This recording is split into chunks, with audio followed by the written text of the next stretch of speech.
back to full health. And I feel like probably over these last couple of weeks is when I've probably started feeling my best. Obviously, my ankle kind of didn't allow me to really see where my growth. Something unfolded inside the Team USA program that few in basketball were prepared for.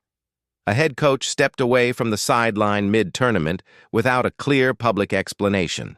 A new voice took over almost overnight, and within hours, Caitlin Clark went from a bench piece to the engine driving the entire offense. Fans noticed immediately. The internet reacted quickly, and now the interim coach at the center of it all has confirmed what truly happened and how. This staff had been using Clark behind closed doors. This is the story they were not ready to fully share.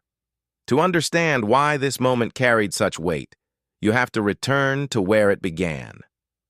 Back to a December training camp in Durham, North Carolina, where Caitlin Clark laced up for the first time as a member of the USA basketball women's senior national team.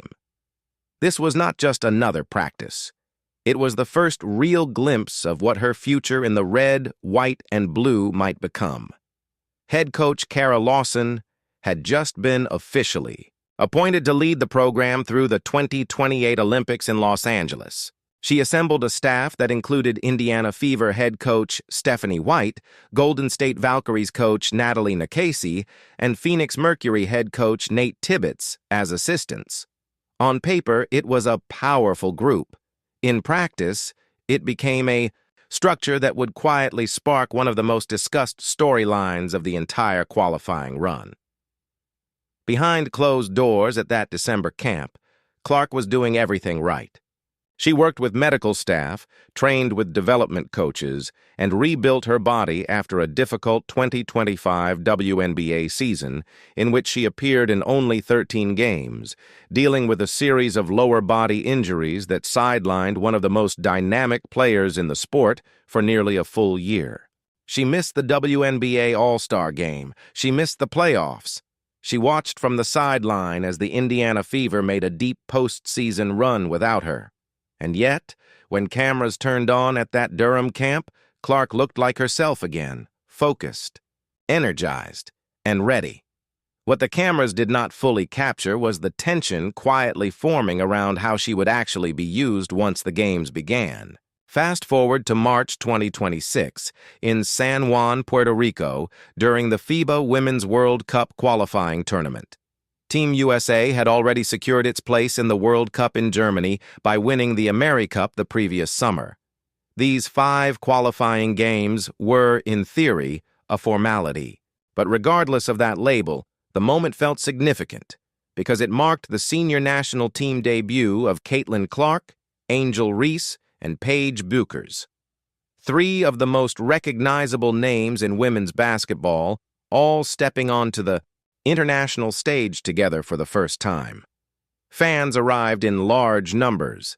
Social media surged with attention, and the basketball world watched closely to see how Lawson would manage this new generation of talent. What unfolded in the first 2 games surprised nearly everyone. Lawson introduced a philosophy she openly described as a fact-finding mission. She rotated all 12 players heavily, running a system where 5 players exited and 5 entered on a near-mechanical schedule, similar to hockey shifts. Clark was placed in the second unit, not in the starting 5. She shared bench minutes with Ryan Howard, Kelsey Plum, Kalia Copper, and Monique Billings.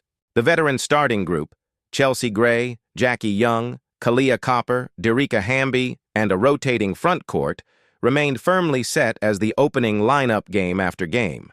The optics raised immediate questions. Clark, for her part, handled the situation with composure and understanding. In Game 1 against Senegal, she came off the bench and delivered a remarkable performance. 17 points, 12 assists, a debut that set international benchmarks. She transformed the rhythm of the offense in a single quarter. Lawson acknowledged it afterward, calling Clark one of the most dynamic playmakers in the world and praising her ability to elevate the pace and efficiency of the team. Still, Clark remained in the second unit. In Game 2 against Puerto Rico, the heavy rotation system continued. Clark again delivered, recording 12 points and 5 assists in a comfortable win. The numbers were strong. The impact was clear. Yet, the structure around her remained unchanged. Fans grew frustrated. Social media intensified. The same questions surfaced repeatedly. Why? When Clark was clearly the most electrifying player on the floor, why was she not leading the starting unit or placed in a system built to fully unlock her abilities? And then, the coach stepped away. This is where the story takes a turn few anticipated in its full reality. Lawson had always planned to return to Duke, where she was simultaneously coaching the Blue Devils in the NCAA tournament. This dual responsibility had already drawn attention before the qualifying tournament began. When Duke's schedule required her presence, Lawson left the sideline, and Phoenix Mercury head coach Nate Tibbetts assumed the interim role for the remaining games. The transition was presented as planned and routine. But what followed on the court told a far more revealing story. Tibbetts arrived and quickly shifted the philosophy. The rigid 5-in, 5-out rotation disappeared. The fixed hierarchy that kept the same veteran starters in place regardless of performance was set aside. In its place came a more merit-based approach, and Caitlin Clark was the first to benefit. In the game against Italy, Team USA's starting lineup struggled immediately. 3 minutes in, the offense stalled completely. Italy crowded the paint, disrupted passing lanes, and challenged the Americans to respond. The starting unit could not break through. Then Tibbetts turned to the bench and called number 22. Clark entered at the 6:46 mark of the first quarter. What followed was described in real time as a complete shift in momentum. In approximately 6.5 minutes with Clark leading, the offense, Team USA scored 23 points. Before her entry, the starters had managed only 5 points in 3 minutes. The contrast was undeniable. The flow of the game changed the moment she took control. Italy's defense, previously steady, was suddenly forced into rapid adjustments. Clark finished with 12 points and 5 assists, and Team USA secured a 93-59 victory. What set Tibbetts apart, and what captured the attention of fans and analysts, was not only the adjustments, but the clarity with which he addressed them.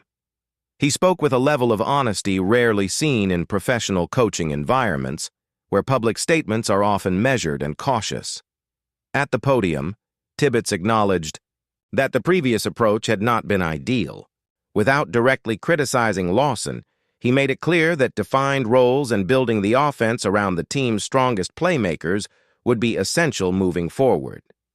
He emphasized that the team performed best when there was clarity, when players understood their responsibilities, and when the system was designed to maximize elite talent rather than evenly distribute minutes. Observers in the media recognized the significance of his words.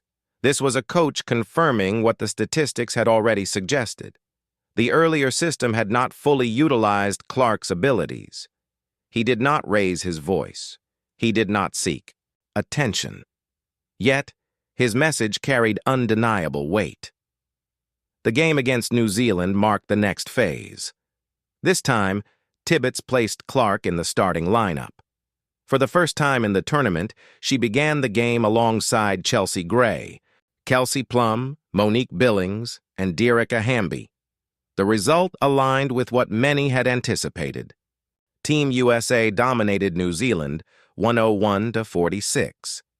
Clark directed the offense with confidence, recording 14 points on efficient shooting, maintaining perfection from the free throw line, and delivering a team-high 6 assists in 23 minutes.